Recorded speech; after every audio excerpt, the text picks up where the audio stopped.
The Volunteers, 1900 to 1920. Chapter 1. Albert enlists. This story follows the life of the Carey family, and in particular Albert Carey, who was born in 1889. In the list of births, he came fifth. The Careys came from Ireland at the turn of the 1800s. They settled, raised their children, and became proud Londoners. Eventually, the first generation moved to the northwest of the city, to Bayswater. Albert volunteered to be a Kensington rifle recruit, and eventually, over a period of almost 30 years, became their regimental sergeant-major.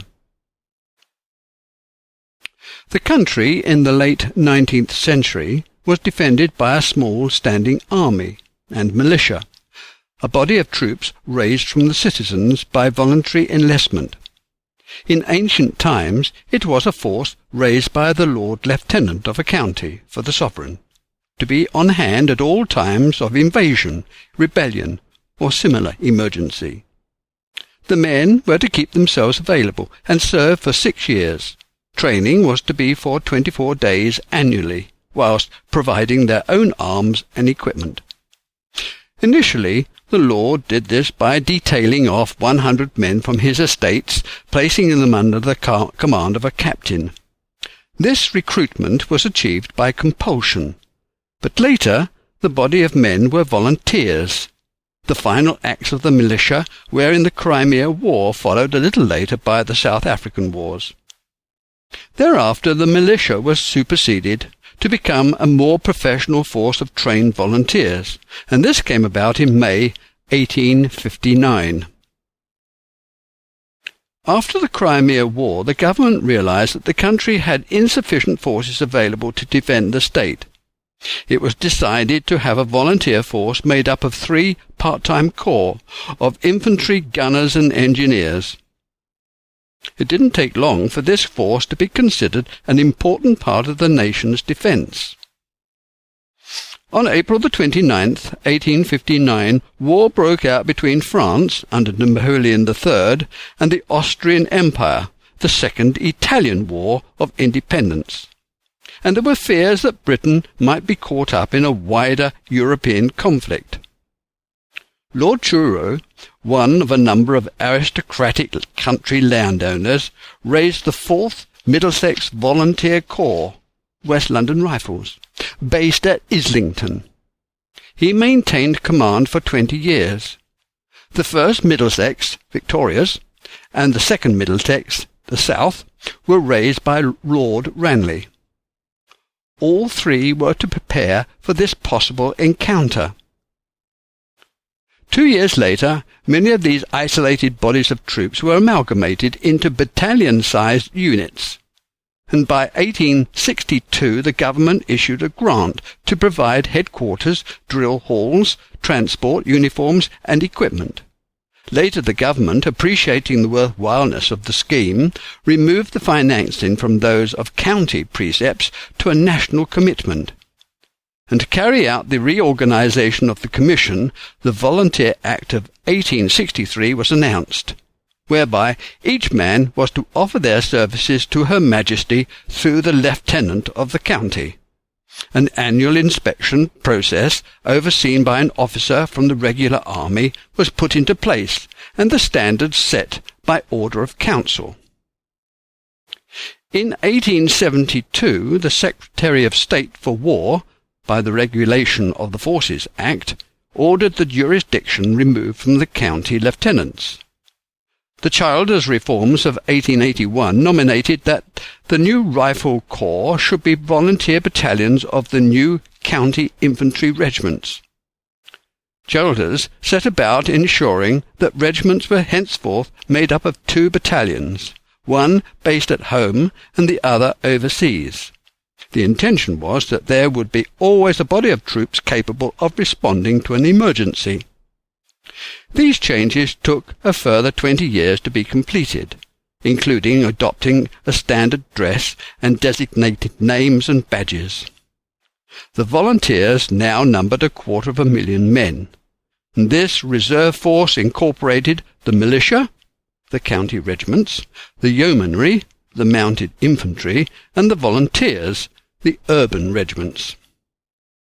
In 1859 the 4th North Middlesex Rifle Volunteer Corps was formed at Islington, and the 2nd, the South Middlesex Rifle Volunteer Corps, formed in Fulham. The West London Rifles became the 2nd Volunteer Battalion of the King's Royal Rifle Corps in 1881. 4 years later they moved to Kensington, changing the title to the 4th Middlesex Rifle Volunteer Corps.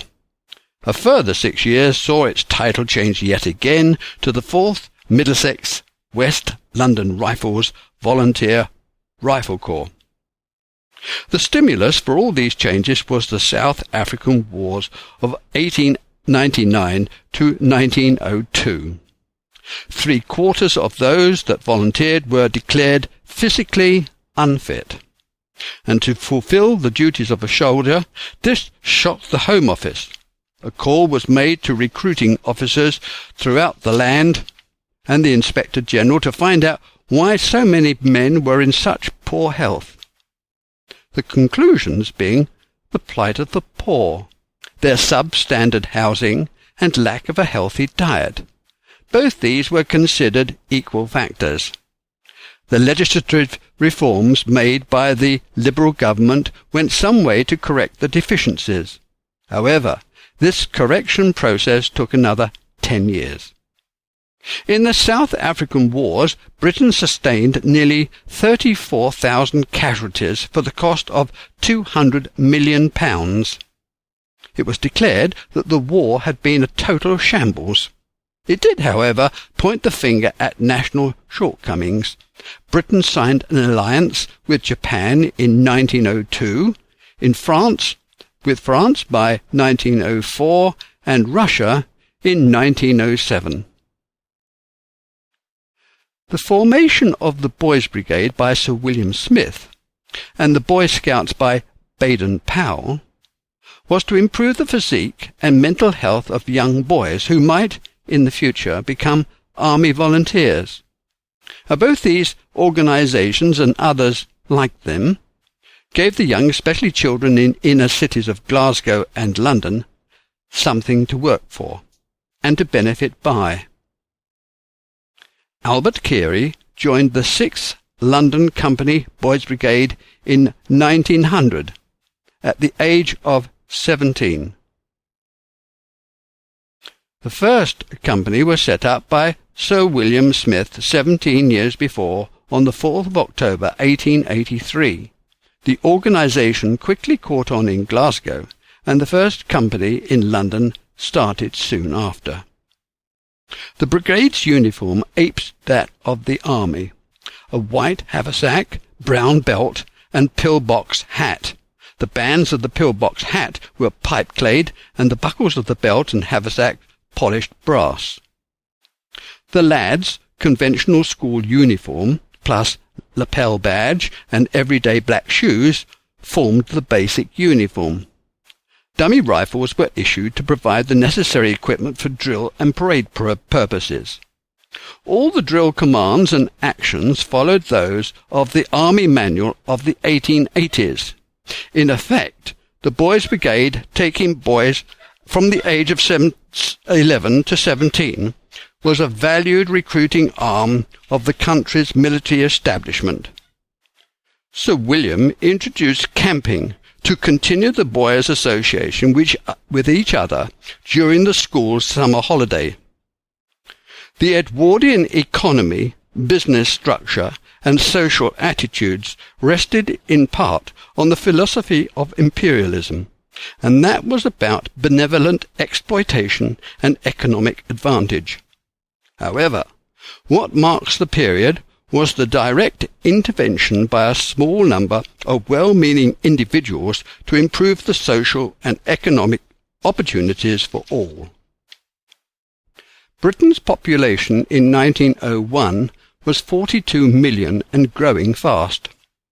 Railway goods traffic grew by 1,000%, and the first of many steam tractors were now used to tow pantechnicons.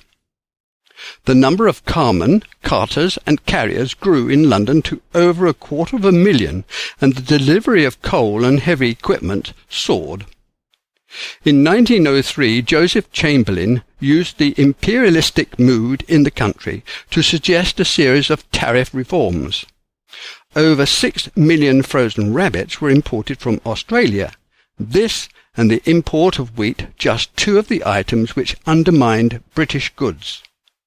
The tariffs were meant to protect the country from the dumping of foreign goods and gather taxes to help promote new social measures. This hint of protectionism undermined the imperialistic concept of free trade, weakening the country's great imperial dream. The concept of imperialism never really recovered. At this time, a team of private individuals launched the Garden City programme in an attempt to marry town conveniences to country pursuits. Its first experiment was at Letchworth. This social manipulation was to follow on to other liberal reforms. Albert Carey started work at the age of 15 as a 3-month probationary clerk. In 1904, in the Grand Central Railway Freight Department attached to Paddington Main Line Station, the headquarters of the Grand Central Railway Company, GCRC. He served out his probationary period, but unfortunately there was no vacancy for a full-time clerk. Thompson, McKay and Company, a large freight haulage company, held the licence to deal with all the railways company's freight. They had their warehouses and distribution centre next door to the railway company. The GCRC suggested to Albert that he should transfer to this company, who were advertising for a trainee clerk. He applied immediately and was offered an interview by return of post. At his interview he mentioned his membership in the Boys' Brigade. This greatly influenced the selection committee. The board recognized the dedication and discipline necessary to be a corporal heading up a section. They complimented him on his excellent school report and the railway company's recommendations, telling him that his application was likely to be accepted, which it duly was 2 days later. The next 10 years saw his development from junior clerk to cartage manager. In 1904 it was the year the Entente Cordiale was signed, and this was a treaty which gave France a free hand in Morocco, allowing Great Britain to take over the governorship of Egypt. Germany saw this as aggressive. Any move by Britain was a stab in the back to the Kaiser, who was paranoid about Britain's grand designs. He saw this as an attempt to corral his ambitions of expansion. This was the start of British and French becoming allied against Germany, and the creation of the British Expeditionary Force by Hauliers at the War Office. In 1905 the 4th Middlesex Kensington Volunteer Rifle Corps was formed. The general election of 1906 brought a Liberal government under Campbell Bannerman to power. Richard Haldane was appointed Secretary of State for War. The Liberal Party's manifesto centred upon social reform. They intended to do something about the poor health of the working class and the amount of unemployment. They insisted upon greater equality and equal opportunities for all. This was the cry of the moment. The Liberals were determined to push through all their schemes related to social reform, even if it created a quarrel between the two Houses of Parliament. Poor Campbell Bannerman didn't live long enough to see the fight, for he died 2 years later. The only bill he did see become law was that medical inspection was to be introduced into state schools, and this laid the foundation of the modern system of school clinics. His other great works involved his resolution that within the limits of a single parliament the final decision of the Commons should prevail, and this broke the power of the House of Lords. Sir Edward Grey, the Foreign Secretary of the minority Liberal government of Sir Henry Campbell Bannerman, appointed Richard Haldane to the post of Secretary of State for War. Grey had committed the British Army to go to the assistance of France if attacked. Needed strong hands to ensure the army was up to the task. After much studied thought, Haldane suggests that an expeditionary force was needed, and he settled on 6 infantry units, and these 6 units required backup to cater for leave, sickness, casualties and deaths by a home defence force. Haldane further suggested he supported his suggestions by having drawn up 2 field service manuals implemented by the new Director of Staff Duties, Douglas Haig. The supply of officers was filled by volunteers from universities and public schools, trained by Cadet Corps and Universal Rifle Corps.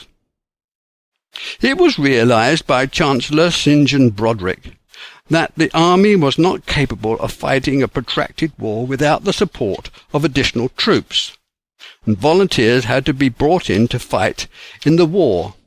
Afterwards, reforms were necessary to change the system. The Liberal Secretary for War, Haldane, set about forming the Territorial Force. These volunteers were mainly local business people, craftsmen and professional lower and middle-class men, training at weekends and at the summer annual camp, and numbering 213 rifle corps. Haldane engaged Colonel Ellison as a member of his staff, and a year later the reorganization of the army was complete. The National Army was to consist of a field force and a territorial force. The field force organized to be ready for mobilization in the event of war, and the territorial force would be there to train, to support, and effect the expansion of new forces of 14 divisions that were created by Richard Haldane in 1908. And it was called the Territorial and Reserve Forces Act of 1907, becoming the new Reserve Volunteer Force, made out of the previously civilian-administered volunteer force, and this made up of the militia, yeomanry and volunteers. The militia being mainly those officers and men from the counties, the yeomanry, the mounted rifles, and the volunteers, men from the towns and cities. The new volunteers, with an overall strength of just over 250,000 men, were part-time soldiers, paid the same rates as the regulars, whilst engaged on military activities. And this territorial force was under no obligation to serve overseas. And in reality, though most of the men did, the territorial force was disbanded soon after World War I, only to be reinstated in 1920 as the Territorial Army.